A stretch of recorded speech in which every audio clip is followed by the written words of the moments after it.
Good afternoon, everyone. Welcome to everyone attending this public forum of Kempsey Shire Council. It's the 27th of June 2022. All members of the Kempsey Shire community are entitled to attend public forums to observe. I remind all people attending this meeting that it is being webcast on YouTube with audio and vision. A recording of this forum is available on the internet and is required to be available for 12 months. Private recordings of the forum should not occur. Only members of the media are allowed to make a recording.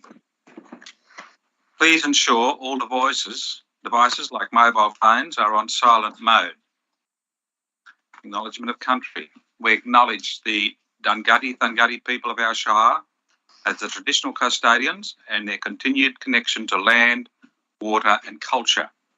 We pay our respects to elders, past, present and emerging.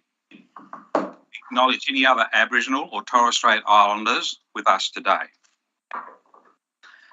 Are there any councillors who would like to declare a conflict of interest?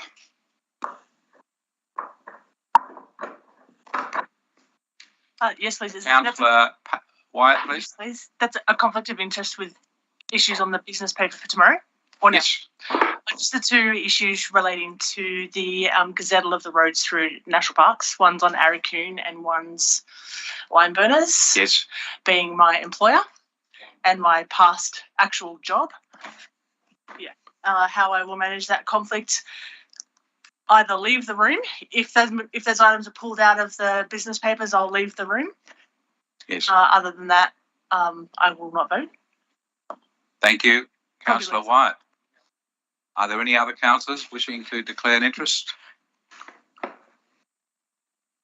Thank you. On behalf of Council, I welcome all people in the public gallery and observing live on the internet to our meeting today. Councillors in attendance are Councillor Josh Freeman, Councillor Alex Wyatt, Councillor Kerry Riddington, Councillor Simon Ferguson, Councillor Vijay Craigie, and online we have Councillor Anthony Patterson and Councillor Arthur Bain. Council staff in attendance are Mr Craig Milburn, General Manager, Steve Beasley, Acting Operation and Planning Director. Welcome back, Mr Beasley. Mr Steve Mitchell, Director Corporate and Commercial, and Mr Daniel Thorogood, Manager of our Communication Systems, and more. I'd now ask the General Manager to outline the guidelines for today. Thank you, Mr Mayor. I'd also just note Councillor Campbell's apology. Oh, sorry, and we have an apology from Councillor Campbell. Thank you for that, Mr General Manager. For the public forum, Council's Code of Meeting Practice states that each speaker will be allowed 5 minutes to address the Council. This time is strictly enforced by the Chairperson. Speakers of public forum must not digress from the item on the agenda of the Council meeting they have applied to address the Council on. If a speaker digresses to irrelevant matters, the Chairperson will direct the speaker to not do so. If they continue to do that, the Chairperson is able to rule that they no longer be heard. A councillor may, through the Chairperson, ask questions of the Speaker, and the Speaker can answer that succinctly and without argument. Speakers are under no obligation to answer those questions, but responses to questions from councillors are limited to 1 minute. Speakers cannot ask questions of council, councillors or council staff. And when addressing the council, speakers at public forums must comply with this code and all other relevant codes of council policies and procedures. Speakers must refrain from engaging in disorderly conduct, publicly alleging breaches of the council's code of conduct or making other potentially defamatory statements. If the Chairperson considers that the Speaker of the public forum has engaged in conduct of the type referred to in that clause, the Chairperson may request the person to refrain from inappropriate behaviour and to withdraw and unreservedly apologise. Thank you, Mr General Manager. At today's public forum, we have one speaker. I welcome Mr Troy Irwin to the microphone, please.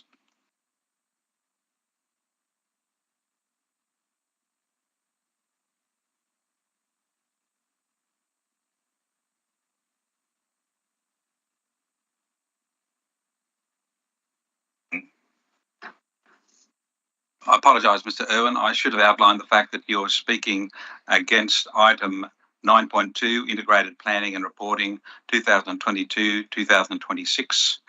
Thank you. If I may break that down before the 5 minutes starts, can we just clear that up for a minute? Yes, what's issue? I'm speaking against the 2% rate rise. Yes, that's it. That's in 9.2. That's what I'm specifically. Yeah. And also a little bit of housekeeping before we start, if we may. Quickly, yes. Just want to state that I'm a qualified stock and station agent, real estate agent, auctioneer and property manager, as well as working a lot with mortgage reductions and investment properties. So on this issue, I actually do have the qualifications to talk about it. Okay, well, and thank you. When people often refer to the professional on this subject of rates, I'd be sort of in the professional. Thank you. Yes. Right. You begin your address, please. Right. Time starts now. Yes, please. Right. Well, I don't believe it's the first choice of Alexandra to put up the rates by 2%.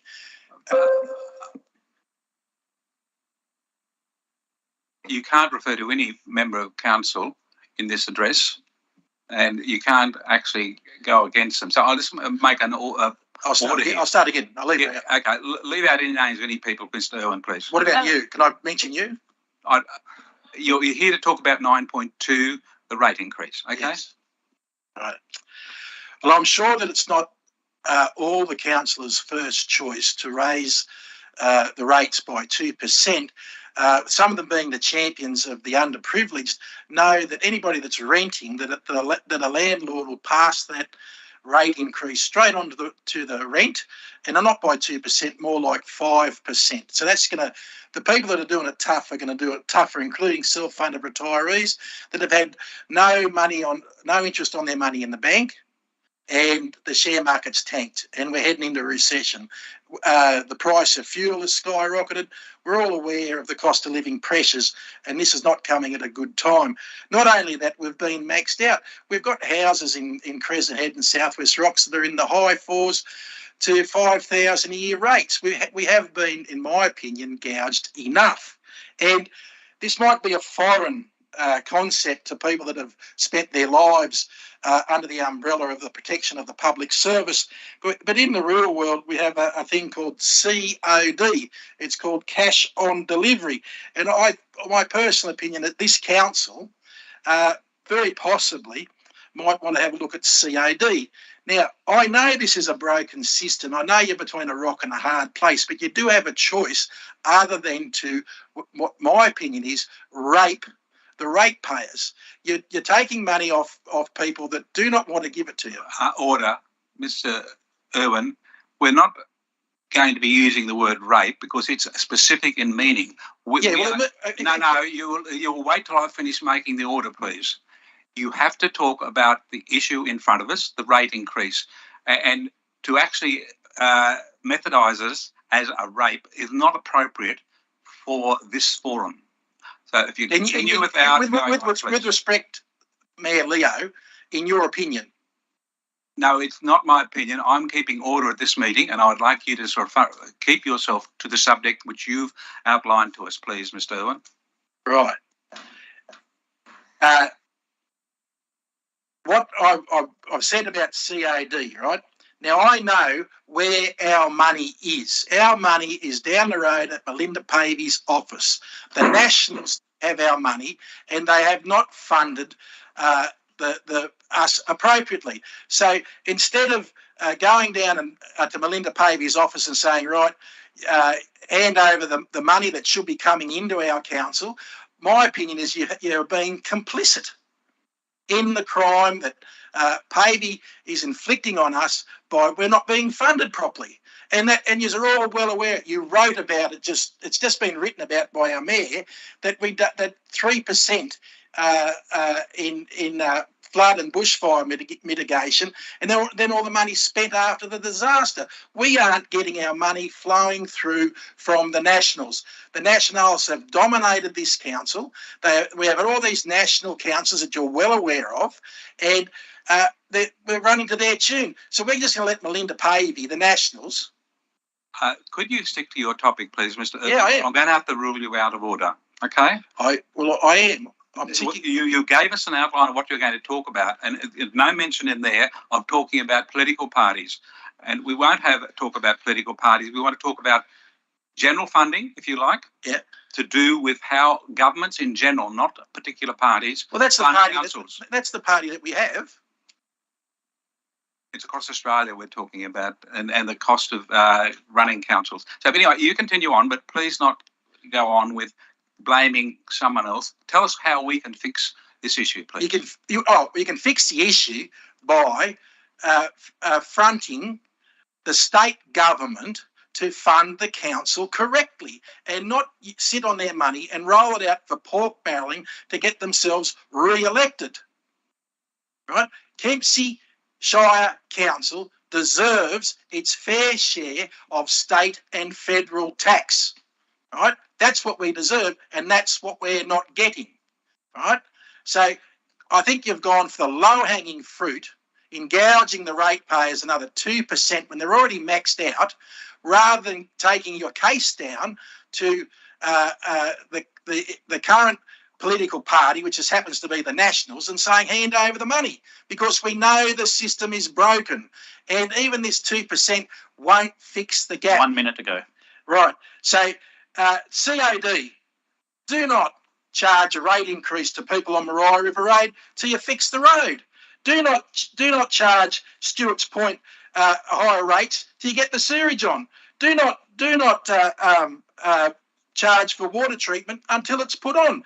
You haven't done your job, but you want the money.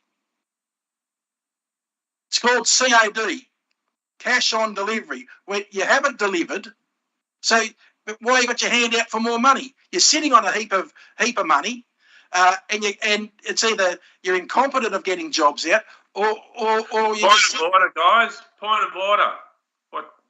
Point of order. This guy wouldn't have a clue what he's talking about. Councillor Patterson, I'll run the meeting. Thank you. It's up to him to make his address, and you've interrupted him. So let me finish. Yeah, I'm sorry. And what is your point of order, please, Mr. Councillor Patterson? He's not speaking on the subject. Thank you. I believe he is. So we'll just continue on. He's nearly finished. Thank you. Political. Right. With this rate increase, as I said, for COD, my cattle lose, and everybody else's cattle lose 15% of their weight when they go to Kempsey sale yards, because this council hasn't addressed the animal welfare and the worker safety issues. You've got... That's fine, Mr. Irwin. We'll now have some questions. If anyone has a question for Mr. Irwin, I'd now like to hear from you. Well, yeah, I do. Actually. Councillor Wyatt, you have your light on. Thank you. Yeah, I do actually. I mean, what recourse do I have when Mr. Irwin here has clearly singled me out as the person that has decided on a 2% rate rise? This is publicly available material now. I am completely offended by that, and I'm hoping that the rest of council call him out on that. I won't tolerate bullying. You said, thank you, Councillor. You said. Councillor Wyatt. He said I interrupted him before he went anywhere else. I was sure he's going to name all councillors, and you are not the only councillor. But yes, I see why you're offended, and I would ask Mr. Irwin if you would like to apologise to Councillor Wyatt. No, I just would like you to apologise, blaming her for the 2% rise. Okay, well that's the end of yours. No other questions? Public. Any other questions? No, there is. That's the end of the public forum. Thank you, Mr. Irwin. And now I adjourn the public forum. Thank you, everyone. We'll go to the general We'll just manager briefing. take a couple of minutes break while we let the public